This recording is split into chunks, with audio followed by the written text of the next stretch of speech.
L'émission que vous attendez avec impatience, c'est Movies, l'instant cinéma.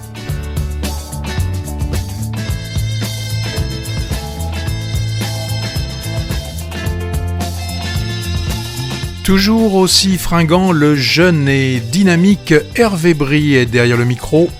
Bonjour, chers collègues Patrick Servel, et bonjour, auditeurs chéris. Il m'a l'air en forme aujourd'hui.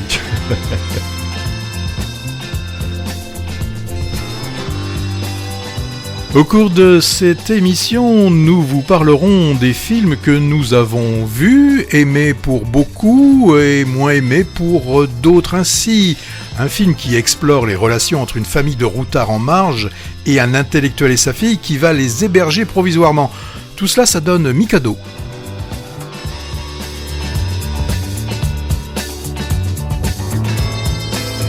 Il nous vient d'Ouzbékistan, c'est un portrait sensible d'un couple de paysans en butte à la modernité. Le film, c'est Dimanche, au pluriel.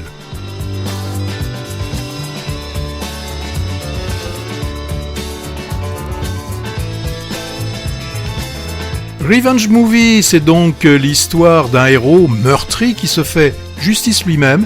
En plus, c'est un techno-thriller d'espionnage. Le film, j'ai oublié de vous dire, c'est The Amateur.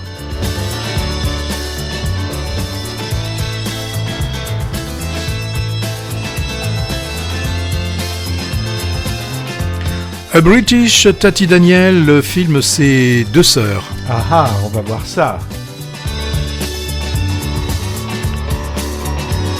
Et quand le Québec va dans les alpages, ça donne berger. Au pluriel aussi.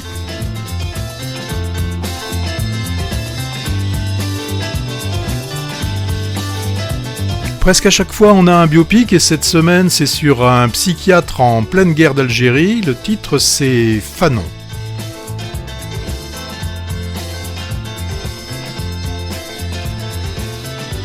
Et nous ferons exception à notre règle de parler seulement des films visibles en salle puisque nous parlerons d'une mini-série anglaise choc qui ausculte l'incompréhension des adultes face au meurtre d'une jeune fille par un de ses camarades de classe. Et ça s'appelle ? Et ça s'appelle Adolescence au singulier.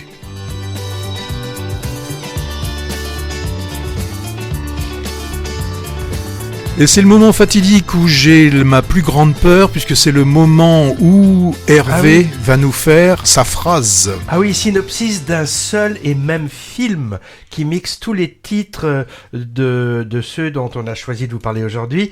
Attention, c'est pour l'amateur de chroniques paysannes contemplatives.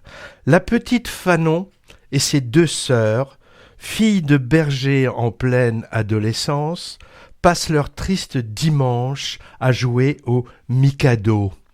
Et je me suis aperçu, Patrick, que je n'ai pas cité un film, ce n'est pas grave parce que tu ne l'as pas cité non plus, qui s'appelle La Réparation, qu'on mettra peut-être dans la rubrique J'aurais aimé, mais oui, on aurait aimé, voilà. Mais on n'a pas beaucoup aimé. Ça s'appelle La Réparation. Et on commence par quoi, du coup ?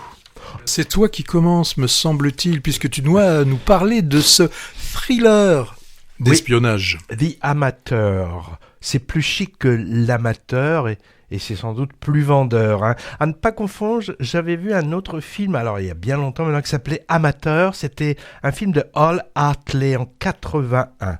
Alors cet amateur-là, récent, je le pitch, ou en bon français, je résume le début de l'histoire.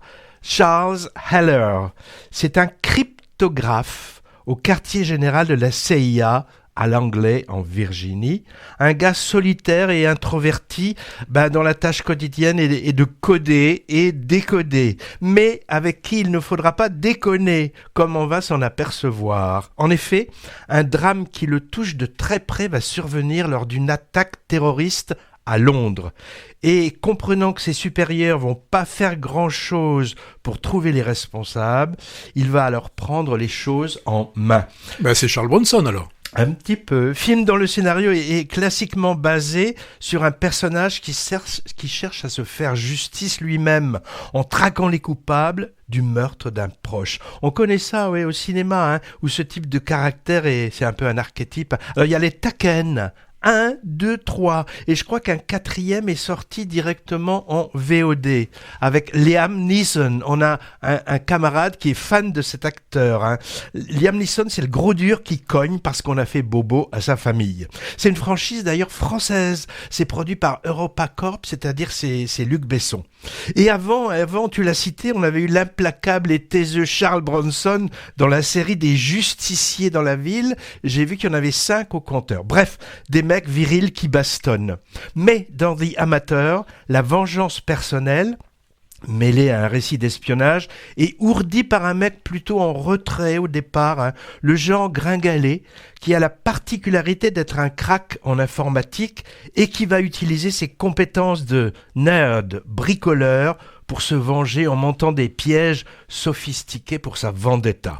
Alors c'est l'étonnant Rami Malek qui interprète avec nuance ce personnage qui est davantage hacker que killer et il y est très convaincant. C'est un acteur américano-égyptien, plutôt rare sur les écrans. Moi, je l'ai vu la première fois dans une série qui s'appelait Mr. Robot, ou Monsieur Robot, 4 saisons de 2015 à 2019.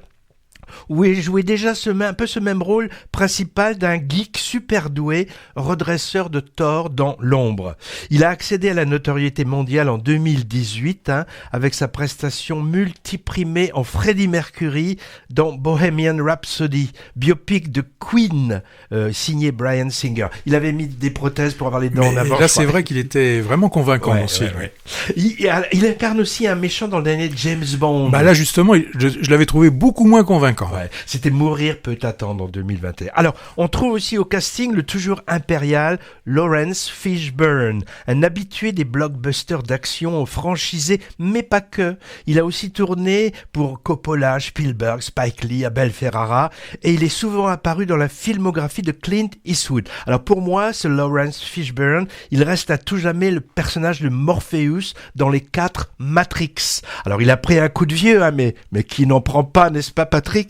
Mais il est très bien ici, en homme de terrain, coach du personnage principal, puis son ange gardien, ou plutôt peut-être son démon gardien, allez savoir.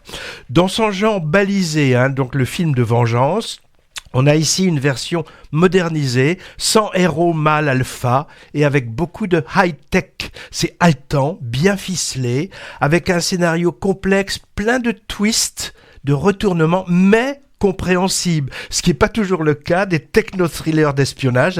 Moi, par exemple, les derniers de James Bond ou Mission Impossible, dans le même style, je comprends pas tout en général. Il y avait Tenet aussi, on comprenait rien du tout. Tout à fait. Même remarque pour la série des Jason Bourne avec Matt Damon, où les récits trop tarabiscotés là aussi me perdent. Bon, attention, The Amateur, faut pas être trop misé sur la crédibilité de l'histoire non plus. Mais j'ai compris. J'ai trouvé les scènes de suspense ou d'action très réussies. Souvent dans une ambiance nocturne nimbée d'une belle lumière bleutée froide qui colle bien au sujet. Beau travail du chef opérateur pour la photographie. Et puis dans ce film, on voyage beaucoup, et ça c'est toujours plaisant, de Londres à Istanbul, en passant par Marseille qui est pas très gentiment montrée comme une ville du tiers-monde au passage, Madrid, la Roumanie, la Russie, la mer Baltique. J'ai vu que The Amateur est la seconde adaptation d'un roman d'espionnage américain du même nom. Le premier, c'était L'homme de Prague en 1980 ou 81, je sais plus. Alors celle-ci est réalisée par l'anglais James House et tu le connais Patrick parce qu'il est responsable du récent Une vie, biopic d'un juste avec Anthony Hopkins et il me semble que tu en avais dit assez de bien dans un Movies précédent. Oui. Et il signe aussi de nombreux épisodes de séries, ce James House, parmi lesquels la glaçante et dystopique anthologie britannique Black Mirror, dont la dernière saison, d'ailleurs, j'ai appris, vient de sortir. Alors, je dirais pour finir, largement au-dessus du film américain d'action de base, cet amateur m'a fait passer un très bon moment. Et Patrick, j'espère que je t'ai donné envie d'aller le voir.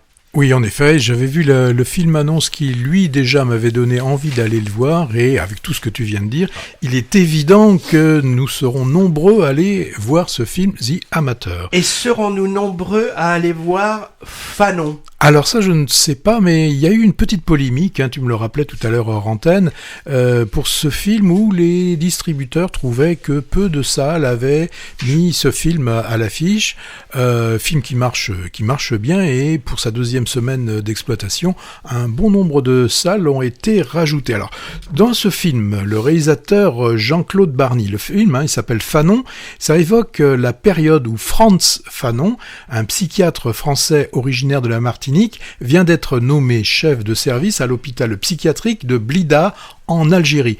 Nous sommes environ dans les années 57-58, donc c'est le début, c'est le moment où on va commencer à parler non pas de guerre d'Algérie, mais des événements d'Algérie.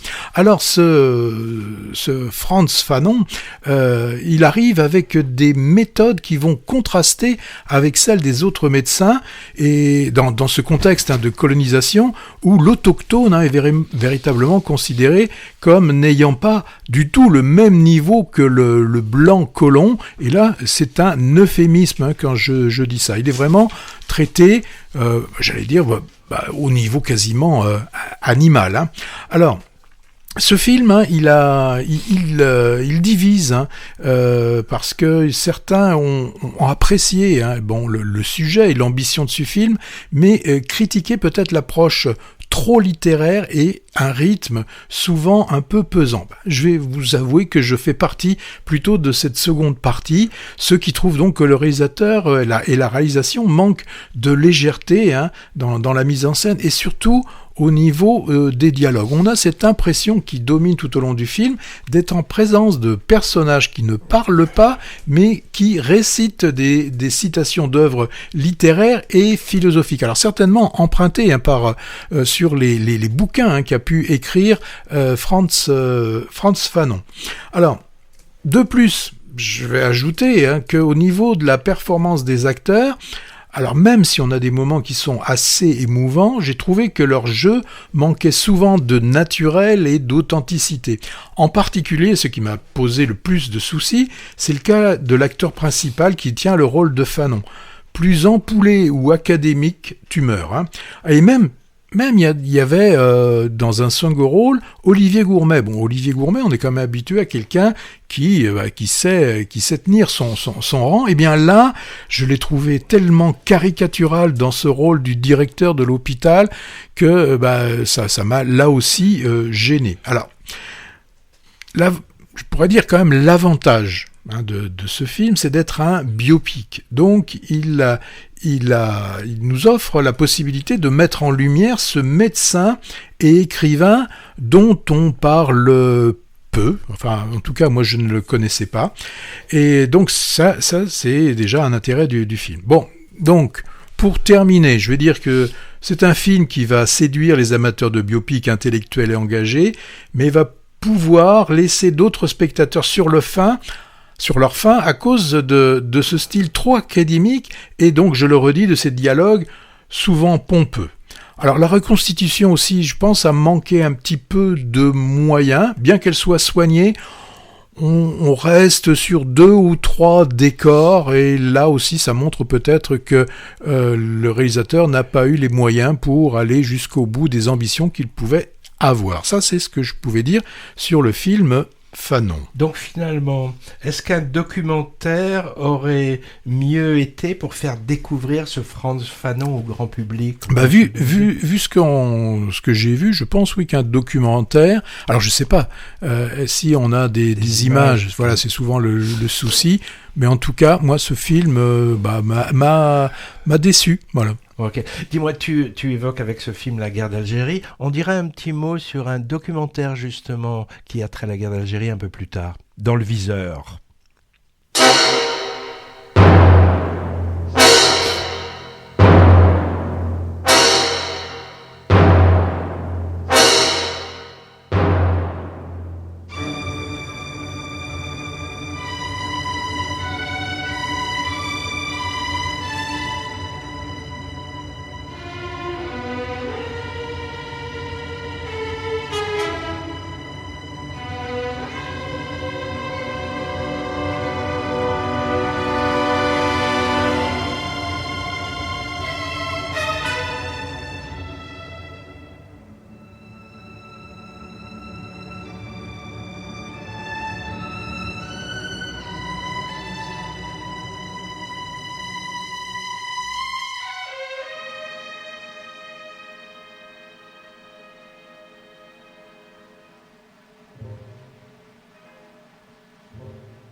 Les moins jeunes d'entre nous ont reconnu l'indicatif musical flippant du générique des dossiers de l'écran. Pour les plus jeunes de nos auditeurs, il y en a beaucoup, émission télé des années 60 à 90 où on présentait un film suivi d'un débat de société sur un sujet illustré par le film. Ces cordes anxiogènes d'un compositeur américain qui s'appelle Morton Gould ont été utilisées par Jean-Pierre Melville en 69 dans une scène particulièrement dramatique de l'Armée des Ombres, mais jamais en intégralité qu'on vient d'entendre là.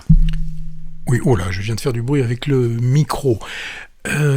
Hervé, parle-nous d'un jeu qui s'appelle le Mikado, c'est cela ? Oui, mais là, ce sera le nom d'un des personnages. Mikado, c'est le surnom de Michael, trentenaire, en marge un peu de la société, traçant la route dans un van vintage, aménagé pour sa famille nomade. Sa compagne, Laetitia, et leurs 2 enfants, alors il y a Zéphyr, le cadet expiègle de 8-9 ans, et Nuage, l'aînée adolescente, réservée. Les 2 ne sont pas scolarisés. Donc une famille quasi clandestine en somme, avec des petits boulots saisonniers à droite à gauche, et évitement de toute institution sociale et policière par exemple.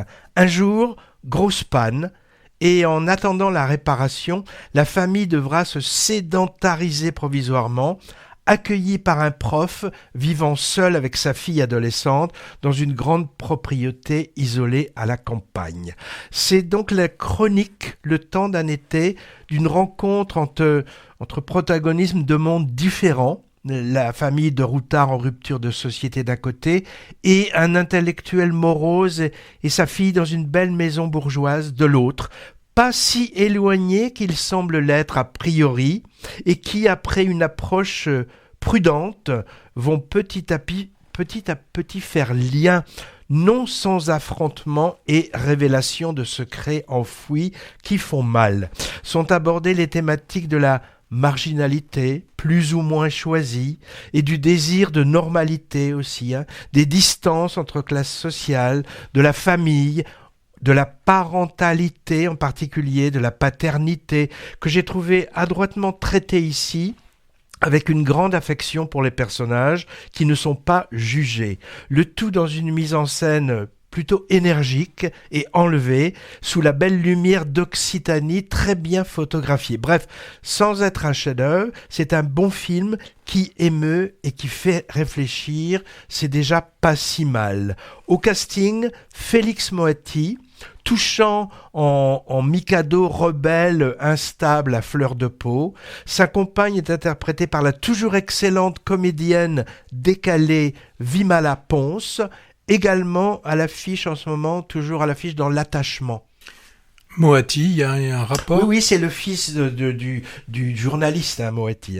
Alors, on y trouve aussi Ramzy Bedia, très à l'aise dans ce rôle dramatique d'homme blessé, et évidemment bien loin de ses sketchs avec Éric Judor ou de ses prestations dans la série H. Mikado, c'est le 4e long métrage de la réalisatrice et scénariste et actrice également, Baya Kasmi.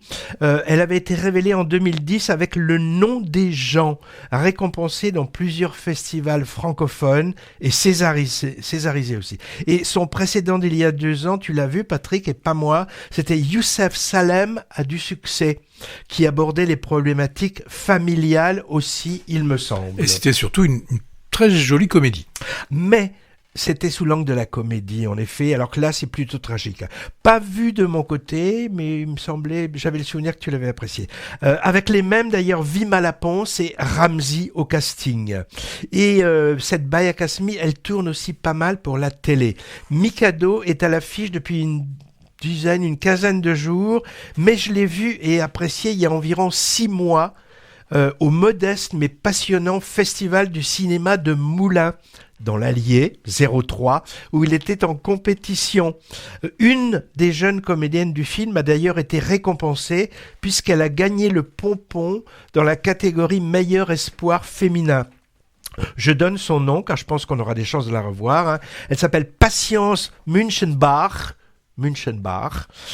interprétant subtilement, sans esbrouf, cette nuage, l'ado du camping-car, tenté par un autre univers que celui que ses parents lui proposent. De quoi va-t-on parler maintenant ? Nous allons parler d'un film anglais, The Two Sisters, les deux sœurs. Je ne sais même pas si en anglais d'ailleurs c'est The Two Sisters. Ben justement, je vais te le dire. Voilà. Je vais te le dire.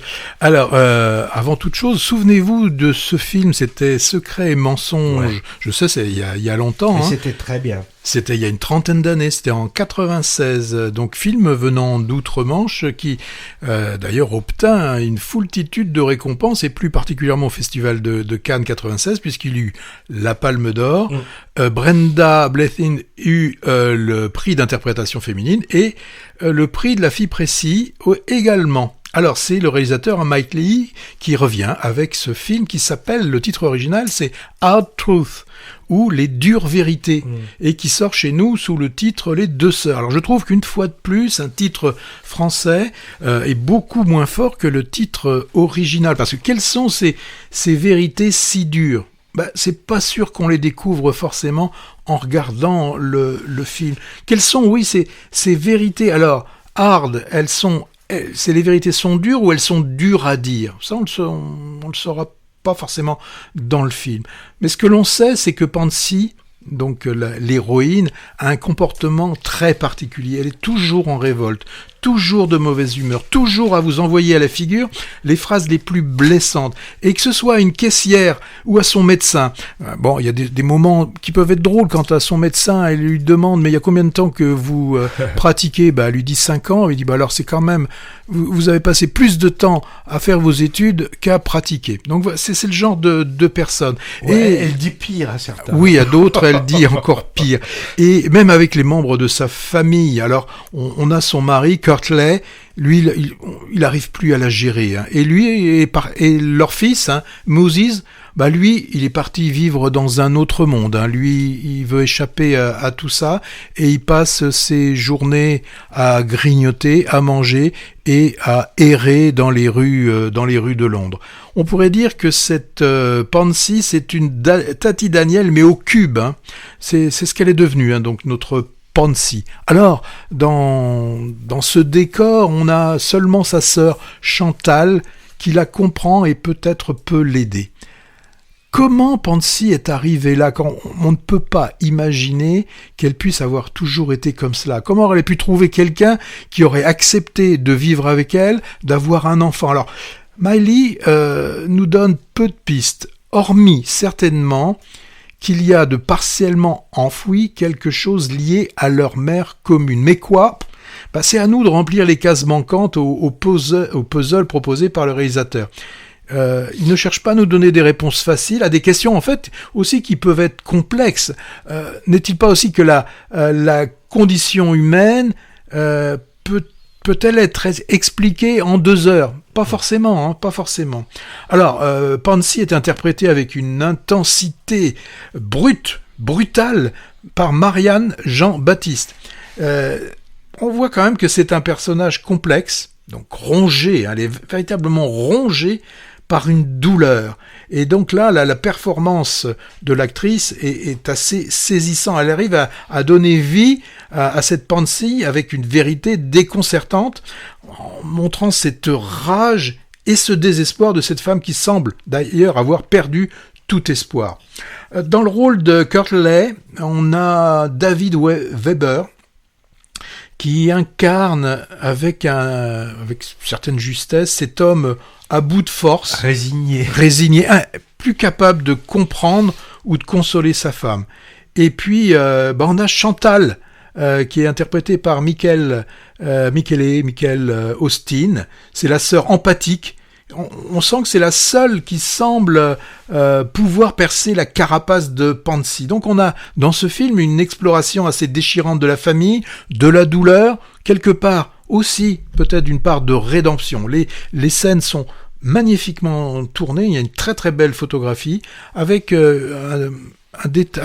une attention particulière aux détails du quotidien qui ajoute justement une couche de réalisme à l'ensemble. Des femmes comme ça, forcément que ça doit exister. Comme je l'ai dit, certains spectateurs vont peut-être trouver frustrant le manque de clarté sur ces vérités dures que le titre promet de dévoiler.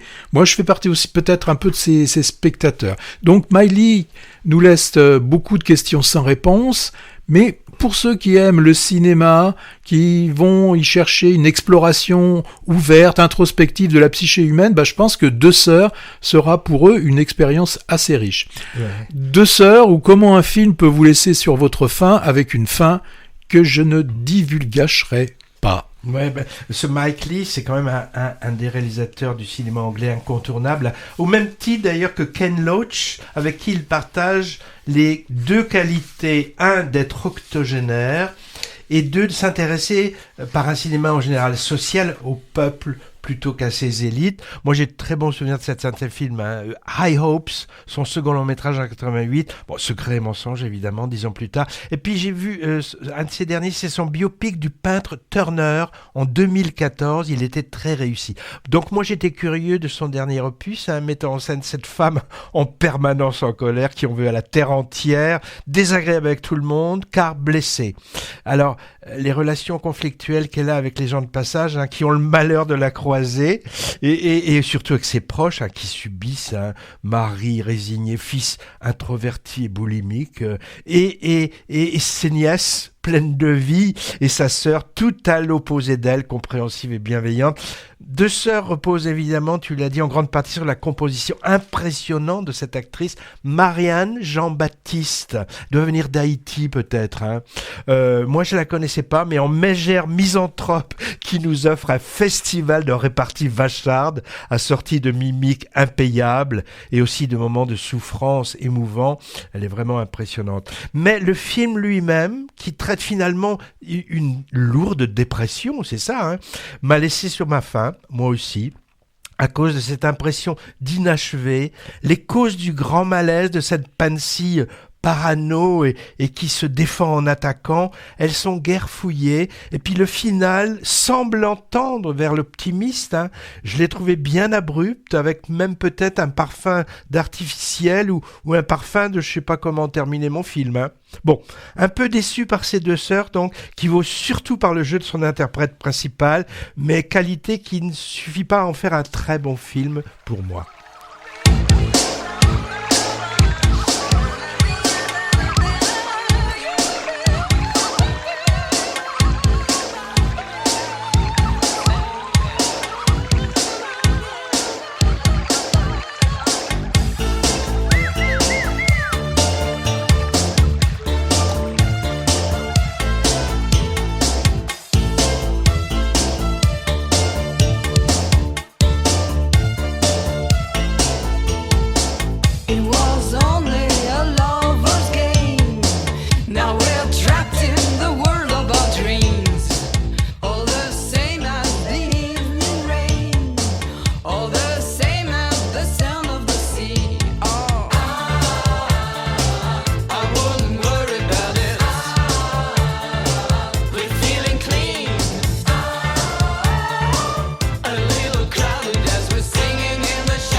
C'était les Rita Mitsuko avec Catherine Ringer au chant, interprétant au cinéma un second rôle de matrone marchande de sommeil dans Aimer perdre, sorti il y a quelques semaines et d'ailleurs rentré aussitôt. Flop mérité, dont j'ai pas parlé, car j'en aurais dit beaucoup de mal. Disons que... Mais c'est un peu en dehors de notre stricte ligne éditoriale, donc je l'ai pas fait. Mais disons qu'il s'agit d'un mix belge, poussif, des télévisuels des chiens, Groland et striptease. donc c'est déjà bien chargé. Plus une dose de cinéma de John Waters pour ajouter un peu de trash au trash, mais sans l'humour de ces 4 références et avec des personnages tous très antipathiques, bref, à fuir. On se demande ce que quelqu'un comme Melville Poupeau, par exemple, est venu faire là-dedans. Voilà, c'est dit. Le titre entendu, c'était Singing in the Shower, chanter sous la douche. C'est une collaboration dans les années 90 des Rita Mitsuko avec les Sparks, groupe british qui ont eux-mêmes à voir avec le ciné, puisque auteurs de musique et de chansons de films, dernièrement celle de la tragédie musicale Annette de Léos Carax qu'ils ont signée. Maintenant, je pense que tu vas nous parler d'un film complètement psychédélique qui n'arrête pas de bouger avec... Allez, tu vas nous en dire un peu plus de ce film. C'est Dimanche, avec un S. Le public français cinéphile ou simplement curieux d'autres cultures peut voyager à peu de frais, car il a la grande chance de voir régulièrement arriver sur ses écrans de nombreux échantillons de filmographie du monde entier, avec, on suppose, le haut du panier. Par exemple, ce Dimanche, perle qui se mérite et qui nous arrive d'Ouzbékistan. Alors, pays d'Asie centrale, ancienne république soviétique. Pour situer géographiquement, j'ai vu que ça avait environ la taille de la France. C'est coincé entre Kazakhstan, Kirghizistan, Tadjikistan et Turkménistan. Je te montre, Patrick, sur la carte. Tu vois mieux là? Alors, capitale, Patrick. Question bleue. Ding, ding, ding. C'est cela. Et ben voilà. Désolé, pas de banco ou de super banco, c'était Tashkent. Bon, alors que voit-on dans ce Dimanche des paysans et de paysans? Un couple âgé vivant paisiblement dans un petit village de la campagne ouzbèque. C'est la chronique divisée en chapitres, d'un dimanche d'été jusqu'à un dimanche d'hiver, du quotidien modeste et intemporel des 2 vieillards. Alors, on ne sort guère de la cour de leur ferme, filmé comme un théâtre à ciel ouvert, c'est leur véritable lieu de vie, pour y traire les chèvres, tondre des moutons, s'occuper des pastèques, tisser des tapis et y dormir aussi. Et peu à peu, leur existence va se trouver bouleversée par des sollicitations de leur fils qui insistent pour faire entrer la technologie dans leur quotidien bien réglé malgré leur réticence. Oh, rien de bien extravagant pour des occidentaux que nous sommes, du genre frigo et gazinière moderne, téléviseur neuf avec télécommande, carte de crédit, je crois, téléphone mobile. Les fistons sont un peu pushy, on sent bien qu'ils ont une idée peut-être derrière la tête et ils ne leur demandent pas leurs avis aux parents. Et cette modernité à marche forcée va leur causer des soucis. Voilà, c'est tout, et c'est pourtant beaucoup. Alors, pas commode, le vieux taiseux et acariâtre. Bobonne doit sans sourciller être à son service. C'est elle qui lui sert le thé ou la soupe, lui allume ses clopes ou change les chaînes de télé, jusqu'à temps que, d'un geste de la main, il lui dit que ça convient comme programme. Patriarcat donc, mais montré sans véritable tragique et même de façon humoristique parfois. Son attitude va d'ailleurs peu à peu évoluer vers la complicité, voire peut-être vers la tendresse face à la situation de la femme. Les 2 acteurs sont vraiment magistraux. Je ne sais pas si ce sont des acteurs professionnels d'ailleurs. Dimanche m'a rappelé des films équivalents dans leurs propos ethnographiques et leur forme discrète qui ne fait pas de clin d'œil au spectateur, des œuvres posant leur regard cru mais bienveillant sur des mondes humbles et dignes en voie de disparition. 2 exemples récents.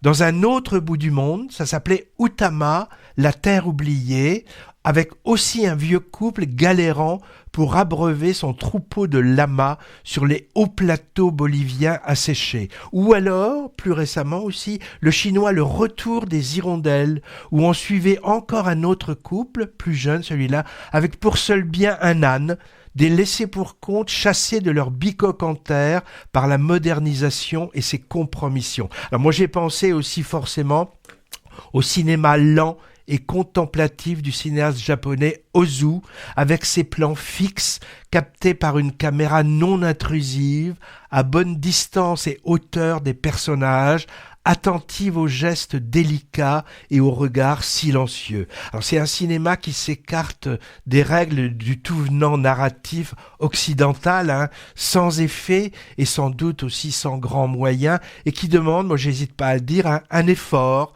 ou du moins une concentration sans faille pour être apprécié. C'est pas le genre de film exigeant, on peut l'appeler comme ça, que j'irai voir tous les jours, mais de temps en temps, ça fait du bien, un objet comme ça, loin du vacarme contemporain, sur écran et hors écran. Ce dimanche, fable qui explore discrètement et avec sensibilité le couple et le fossé entre les générations, il est signé d'un cinéaste trentenaire, qui s'appelle Shokir Kolikov, dont c'est le premier long métrage, et il aurait tout fait, d'après ce que j'ai lu, écriture, réalisation, montage, chapeau. Alors, je crois pas qu'il fera un score au box-office à la Minecraft, très bête et très laid. J'en ai vu le premier quart d'heure et ça m'a suffi, Mais tant pis, si modeste soit-il, ce dimanche est là pour ceux et celles qui cherchent autre chose dans les salles obscures. Toi aussi, Patrick, tu l'as bien aimé. Oui, alors là, je partage entièrement tout ce que tu as pu dire sur ce film qui m'a aussi rappelé un film qui s'appelait L'odeur du vent, oui. Avec ses plans d'ensemble, comme tu l'as dit, où l'action rentre dans le champ. C'est pas la caméra qui suit. Là, on est un peu, comme tu l'as dit, un petit peu comme dans un théâtre où là, la caméra suit l'action ou la non-action, puisqu'il y a des moments où il se passe quasiment rien. Alors, tu l'as dit aussi, c'est un film qui est exigeant, c'est-à-dire que certains pourraient s'y ennuyer, ça j'en suis à peu près sûr, on a même des exemples auprès de nous de personnes qui se sont un peu ennuyées dans ce film. Il faut accepter d'y rentrer, il faut accepter de suivre ce film et de suivre ces dimanches qui sont quand même relativement ennuyeux, et voilà. Bon, donc moi c'est un film que j'ai beaucoup aimé, mais je le redis, un film qui est assez exigeant, et il faut accepter de rentrer dans ce film. Alors maintenant, on aurait normalement, tu me dis si j'ai raison, une rubrique qui s'appelle on aurait aimé ces films-là, mais il y a quelque chose qui collait pas et on les a pas trop aimés. Il y en a deux. Oui. Le premier c'est Berger et le deuxième c'est La Réparation. Oui, alors pourtant le pitch m'avait donné envie, puisqu'on a Mathias, qui est un jeune publicitaire à Montréal. Ça c'est pour Berger. Oui, mais attends, j'allais le dire. Oh là là là là là là. Je surveille. Bon, donc on a Mathias qui est un jeune publicitaire quand il est à Montréal, et là qui est en France et qui va tout lâcher et va abandonner du jour au lendemain sa vie d'avant pour aller faire quoi ? Le berger dans le sud de la France. Un peu comme il y a longtemps, je me souviens, c'est un film qui était pas très très bon. On avait un Coluche qui décidait du jour au lendemain, tiens, je sais pas quoi faire, je vais devenir maître d'école. Comme voilà, c'est facile, on peut changer comme ça de métier du jour au lendemain. Alors, la morale à retenir, c'est qu'il faut se méfier des pitchs accrocheurs. Berger, puisque c'est le titre du film, Berger au pluriel, c'est un vrai film post-Covid. C'est le retour au grand air, retour à la vraie valeur du travail, tâter de l'âpreté du travail manuel, être en contact des vrais gens, de la nature et des animaux. Mais comment alors on fait pour devenir berger ? C'est simplissime. On s'adresse au service de l'État français. Ah oui, mais là déjà ça se corse parce que lui il n'a pas de visa lui permettant de travailler. Alors on a une gentille préposée de l'administration, que l'on sent déjà dès le début tomber amoureuse du beau gars, parce qu'il est beau quand même, et il va lui dire à l'oreille, va travailler au black. Là, on est sûr qu'on va la retrouver plus tard, cette jeune femme. Je divulgage rien, parce que c'est tellement évident en voyant le film. Alors, notre futur berger va trouver au black un couple qui va l'aider dans sa démarche, et là commence le déroulé de tous les stéréotypes de la ruralité française. On a le droit à tout, le confort plus que sommaire des ruraux, leur rudesse, bien évidemment une consommation importante d'alcool. Alors certains vont me dire oui, mais il y a les paysages. Ah oui, mais là c'est les paysages carte postale. Hein. Le scénario, il est cousu pas de fil blanc, mais comme on dit souvent de corde blanche. Alors qui dit berger dit alpage. Alors on va forcément y trouver les intempéries, l'attaque du grand méchant loup. Loup forcément qui, selon le côté duquel on se place, peut-être il est arrivé avant le loup, faut bien qu'il vive sa vie. Alors je pourrais continuer, mais tout est à l'avenant du folklore. Le spectateur, il est plongé dans une vision caricaturale de la ruralité française, une sorte de Émilie à Paris, mais transposée à la montagne.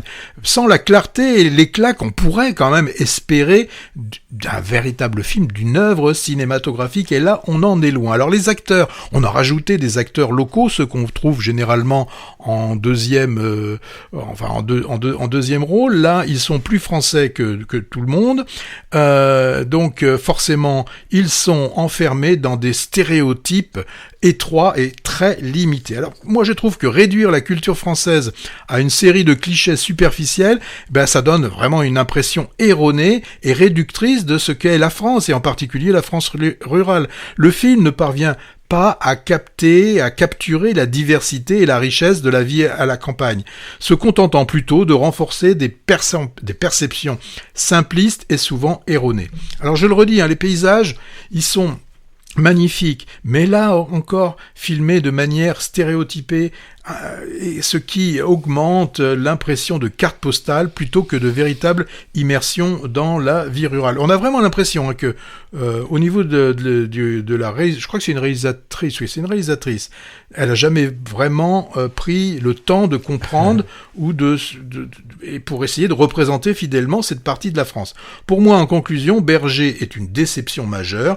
Au lieu de fournir une exploration authentique et nuancée de la vie en France rurale, le film se noie dans un océan de stéréotypes et de clichés. Alors pour ceux qui cherchent une représentation fidèle et respectueuse de la ville en campagne, allez voir ou revoir Vindieux. Voilà ce que je pouvais dire de gentil sur le film Berger. Dis donc, si t'avais dit du méchant, ça aurait été quoi? Alors maintenant... j'en ai un autre. Oui, j'en ai un autre. Cette fameuse réparation. Moi aussi j'ai vu celui-là, peut-être je rajouterai des choses. Oui, alors, on l'avait découvert en 86, Régis Varnier, et à cette époque, il nous proposait La femme de ma vie. On se souvient, il y avait une chanteuse qui nous chantait Papa, t'en vas pas, c'était Elsa à l'époque. Et plus intéressant, il y avait eu un an après, Je suis le seigneur du château, et le grand succès de Régis Varnier, ça a été avec La Deneuve, Indochine. Oscar du film. Oscar, c'est tellement rare. Moi, depuis, je l'avais un peu perdu de vue. J'ai regardé la filmographie, aucun film ne m'a fait... Est-Ouest, moi j'avais beaucoup apprécié. Je l'avais pas vu, n'a fait écho à ma mémoire. Alors, moi, je me disais, tiens, ça va être intéressant, le retour de ce réalisateur qui, somme toute, est un bon faiseur, un bon réalisateur. Et le film, donc, tu l'as dit, c'est La Réparation. Alors, le pitch, et là, je lis vraiment le synopsis. Quelques heures avant l'attribution de sa 3e étoile, le célèbre chef Pascal Jankowski disparaît avec son second lors d'une partie de chasse. Sa fille, Clara, âgée de 20 ans, va se retrouver seule aux commandes du restaurant. 2 ans plus tard, elle reçoit une mystérieuse invitation pour Taïwan. Alors les questions qu'on va se poser forcément, mais que s'est-il passé? Que sont-ils devenus? 2 ans, donc on a 2 ans plus tard, là, cette mystérieuse invitation pour Taïwan. Qu'est-ce qu'elle va faire, la fifi? Elle va y aller. Si vous voulez connaître la suite et si vous avez vraiment, si le cœur vous en dit après tout ce que je vais en dire, vous irez voir pour un peu mieux comprendre. Alors, un scénario, il n'a pas forcément besoin d'être crédible, mais il n'est pas forcément d'être crédible, mais on doit y croire et se laisser embarquer. Moi, j'ai pas pris le bateau, j'ai pas été ni l'avion pour ce film. Alors le scénario, je viens de le dire, c'est pas bon. Et puis les acteurs, alors là, le rôle principal est tenu par Julia de Nunez, une actrice qu'on avait découvert dans le biopic Bardot. Moi, j'ai pas vu, là, je sais pas si elle était... elle était mignonne. C'est un peu méchant ce que je dis, mais elle était mignonne. Et là, dans La Réparation, elle m'a vraiment pas convaincu. Alors dans le rôle du jeune homme beau gosse qu'on avait déjà vu et qui était pas mal dans Arrête avec tes mensonges et dans le Comte de Monte Cristo, bah là il a un rôle bien fade à tenir. Il a l'air de s'ennuyer, un petit peu comme nous d'ailleurs. Et je garde le meilleur pour la fin au niveau interprétation, c'est le père, le chef, le mâle qui va à la chasse pour se calmer, se changer les idées, tout un programme. C'est une sorte de chef tyrannique comme on peut voir à la télé dans certaines émissions. Et là il est interprété mais sans aucune nuance par Clovis Cornillac. J'oubliais, et tu vas peut-être me le dire, ouais. Je ne sais pas ce que c'est que cette réparation. Ouais. D'abord, l'histoire se déroule dans le milieu de la haute gastronomie et un peu, moi, comme la haute couture, en général, ça me saoule. Hein. On voit un peu toujours les mêmes choses, les brigades, le côté militaire et tout, bon.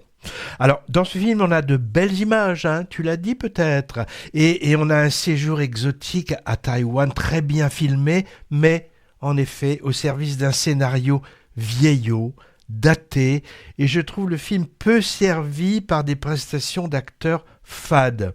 Alors, ce fameux titre... La réparation. Moi, j'ai assisté, il y avait Régis Varnier qui est venu présenter son film, il était là tout content, bon pied bon oeil, hein, il a plus de 70 ans, il a essayé vraiment de bien vendre son film. Moi, je lui ai demandé pourquoi la réparation, parce que je comprenais pas avec le film. Alors, il m'a dit, bah oui, il y a beaucoup de spectateurs qui me posent cette question. Bah oui, parce que j'ai pas compris où il y avait réparation. Il y a disparition, d'accord, mais il y a pas tellement de réparation. Donc, encore un film avec un titre un peu, bon, qu'est-ce qu'on peut dire dans ce film ? L'affiche est superbe. On en a fini avec les films qu'on aurait aimé mais qu'on n'a pas aimé. Alors la deuxième couche là. Oui, alors quels sont les films dont tu voudrais nous reparler, les reciter ? Alors, ceux dont on a parlé la dernière fois, il y a Je le jure, hein, c'est le portrait sensible d'un juré d'assises. C'est un film français que moi, vraiment, j'ai trouvé épatant. Dont la sortie est un peu abîmée par la mise en examen de son réalisateur, Benjamin Thiès, je ne sais plus maintenant qui. Ensuite, Novocaïne, thriller, romantico-gore. Oui, ça existe. C'est très très fun. Et Au pays de nos frères et Lire Lolita à Téhéran, ce sont deux pierres dans le jardin du pouvoir théocrate iranien qui évoquent chacun l'exil, mais d'un point de vue très différent. Et les deux sont vraiment très très bien. Et toi ? Et avec une histoire relativement forte, hein, puisque c'est un père qui va refaire le voyage de son fils à vélo pour un peu comprendre ce qui a pu se passer, avec un pitch qui pouvait sembler mélodramatique, on se retrouve devant un film très émouvant, très agréable à voir, qui passe de la comédie au mélodrame. Le film, c'est À bicyclette. Je crois aussi, toi, tu l'avais particulièrement aimé. Road movie à bicyclette. Et il y a un autre road movie, je pense qu'il est encore à l'affiche. C'est un road movie en camping-car, cette fois, qui emmène une mamie à sa destination finale. Et c'est une comédie aussi. Dis-moi, on entend un petit morceau de musique avant le viseur ? Oui, c'est une très très bonne idée.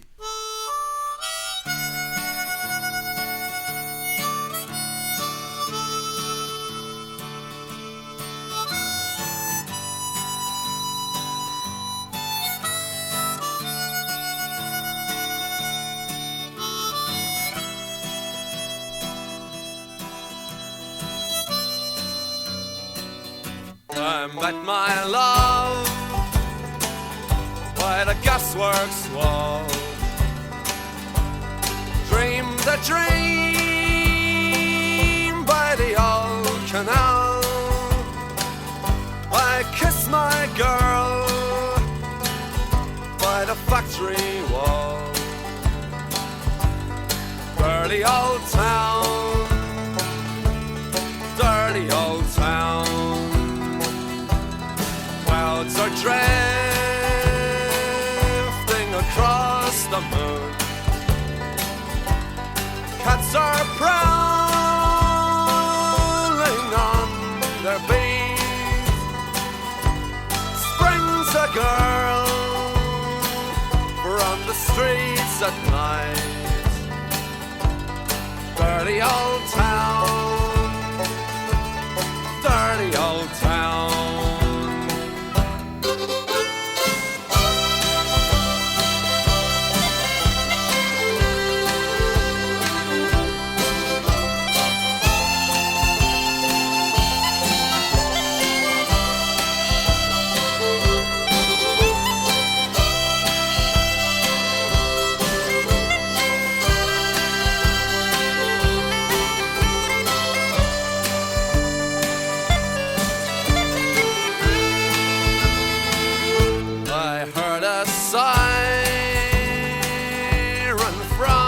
the ducks. Saw a train set the night on fire. I smelled the string on the smoky wind. Dirty old town, dirty old town. I'm gonna make me a picture box, shining steel, tempered in the fire. I'll chop you down like an old dead tree. Dirty old town, dirty old town. I met my love by the gasworks wall. Dreamed a dream by the old canal. I kissed my girl by the factory wall. In my dirty old town. Dirty old town. Ma vieille ville Dirty dégueu. old town. Ah bah oui, il reste encore 8 secondes. Hein. Dirty old town. Voilà. Ouais, ma vieille ville dégueu, Dirty Old Town, par le groupe irlandais de punk, folk rock celtique, et oui ça existe, qui s'appelle The Pogs, mené par le chanteur édenté Shane MacGowan, qui est décédé en 2023. C'est une chanson de marin des années 40, reprise depuis par tout un tas d'artistes, dont notre Hugo Frey national, hein. Mais c'est la version des Pogs qui a fait le tour du monde en 85. Elle était sur l'album Rum, Sodomy and the Lash, Rome, sodomie et fouet, tout un programme, chanson de marin, je disais. Pourquoi ce groupe dans Movies ? Je vois que Patrick lève un sourcil. Eh bien, tous les membres du groupe ont joué dans un film américain, parodie de western spaghetti, qui s'appelait Straight to Hell, tout droit en enfer en 87, avec entre autres, excusez du peu, Dennis Hopper, Grace Jones, Elvis Costello, Jim Jarmusch et tous les membres des Clash. Pas vu, mais ça fait envie. Ou pas. Les Pogs ont aussi signé la bande musicale de ce film. Il nous reste à passer dans le viseur quelque chose qui nous tient à cœur parce qu'on a vu ça, nous, au cinéma, mais ça va passer à la télé. C'est un documentaire qui s'appelle « Papa, t'étais où en Algérie ?» Oui, c'est François Aimé qui en est le réalisateur, donc il sort un documentaire, film dans lequel il va tenter de retracer l'histoire de son père durant ce conflit, mais aussi pour comprendre en fait aussi l'omerta qui l'entoure. Le début du film, il commence ainsi, c'est la voix de François Aimé. De mon père, je connais tout sauf la guerre d'Algérie. Et donc c'est sur ce constat que le film va commencer. En fait, il va essayer de retracer le parcours de son père pendant ce conflit. Et donc ça va être une enquête de quasiment 52 minutes et qui vont être pour comprendre quelles ont été ses missions, ses affectations, son expérience et aussi les raisons de son silence. C'est sur FR3 le 24 avril, peut-être ça repassera après. Il est temps de nous dire au revoir. Je crois qu'il faut mettre le générique de fin, mon cher collaborateur. Nous aurons en bonus le film, la série télé justement, qui s'appelle Adolescence. À bientôt. À bientôt.